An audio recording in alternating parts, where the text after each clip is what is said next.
السلام عليكم ورحمة الله وبركاته. ازيكم يا بنات؟ عاملين ايه؟ يا رب تكونوا بخير.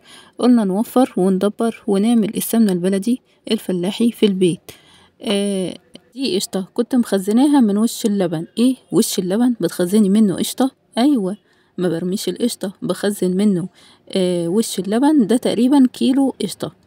بحط فوقيها كوباية مية مثلجة وما تقلقيش خالص منها، وبحط نص معلقة ملح دي للحفظ، وبضربها في الكبة زي ما انتوا شايفين قوامها كريمي.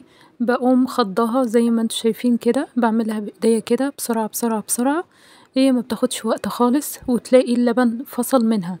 يعني المية اللي انا حطيتها فصلت منها، بتطلعلي هتشوفوا شكلها دلوقتي. يعني بتفصل، وبعرف ان انا اعصرها وانزل منها مياه كويس. بفضل الفها كده كويس معاكم.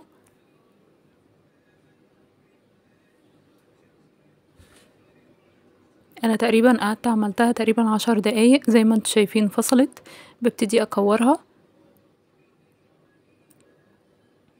واصفيها كويس قوي. وطبعا المية دي انا مش برميها، دي بتبقى شرش اللبن. بتعملي منه معجنات، بتعملي منه بيتزا، بتعملي منه اي حاجة. طبعا الناس اللي عايشة في الفلاحين بيعملوا الكلام دوت على طول، واحنا بنشتريه منهم. بس دلوقتي انت هتعمليه في بيتك بأقل حاجة. يعني الحاجة اللي احنا مش بنستخدمها هي القشطة. ممكن ان احنا مش بنحبها. اوقات كتير كنت برمي وش اللبن ده. حطيت طبعا بعد ما كورتها بحطها ترتاح شوية في التلاجة. وادي شكلها بعد ما حطيتها تستوي على النار. اتمنى الفيديو يكون عجبكم، وما تنسونيش بلايك وشير وسبسكرايب. هي مرملة جدا، عايزة اقولكوا طعمها تحفة، ياريت تجربوها.